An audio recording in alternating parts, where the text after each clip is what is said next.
हाम्रो 11 वर्ष 12 वर्ष भयो लगभग सक्सेस भएको। एकदमै गाह्रो भएको थियो। 5.5 इयर लङ डिस्टेन्स भएको थियो। त्यसपछि अहिले अब सक्सेसफुल हुन्छ अनि सँगै अब लाइफ लङ होइन हो त भन्नु। त्यतिखेरसम्म गाह्रो भएको थियो। मम्मी बुवाले नि मान्नु भएको थिएन।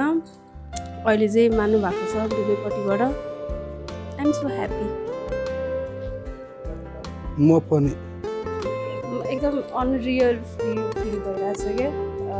लाइक अब आउने हो भनेर फिक्स भइसकेपछि त्यतिखेर इङ्गेजमेन्ट गर्ने भनेर कुरा भएको थिएन। त्यसपछि अचानक भएको अनि सबै कुरा एकदम छिटो भयो।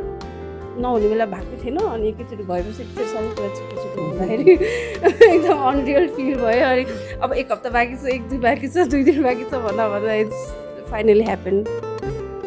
आई थिङ्क दुवैजना फ्यामिलीहरूले नै भन्नुपर्छ किनभने अब धेरै वर्ष भइसकेको थियो। उहाँहरूलाई पनि थाहा नै थियो हामी अब रिलेसनमा छ भनेर।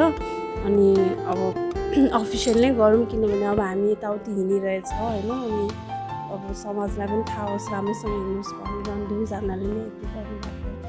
अरे यार बोलो न के हुन्छ त रिस उठेर आउँछ भने मलाई के खेलाएर बच्चा जस्तो रिस उठेर आउँछ मलाई। मायामा झगडा भन्ने अभियस तर फेरि तपाईँहरू यहाँदेखि नै रहेछ होइन बुझ्नु सक्छ किन तिमी सफै गरेर जाऊ नि त यहाँनिर। म भनिदिन्छु यहाँनिर सफा गर्ने मान्छे चाहिरहेछ भने म तिमीलाई हायर गरिदिन्छु। हुन्छ मलाई त अब त मुख धुनु लाग्छ। मुख धुनु र बोल्नमा के कनेक्सन छ? मुखमा दही जमाएको छ खोइ दही लिएर आएको। तपाईँहरू नसोच्नु कि यस्तो नबोल्ने मान्छेसँग किन लप पऱ्यो भनेर बोल्न चाहिँ बोल्छ है। इट्स नट लाइक ल धन्यवाद हस्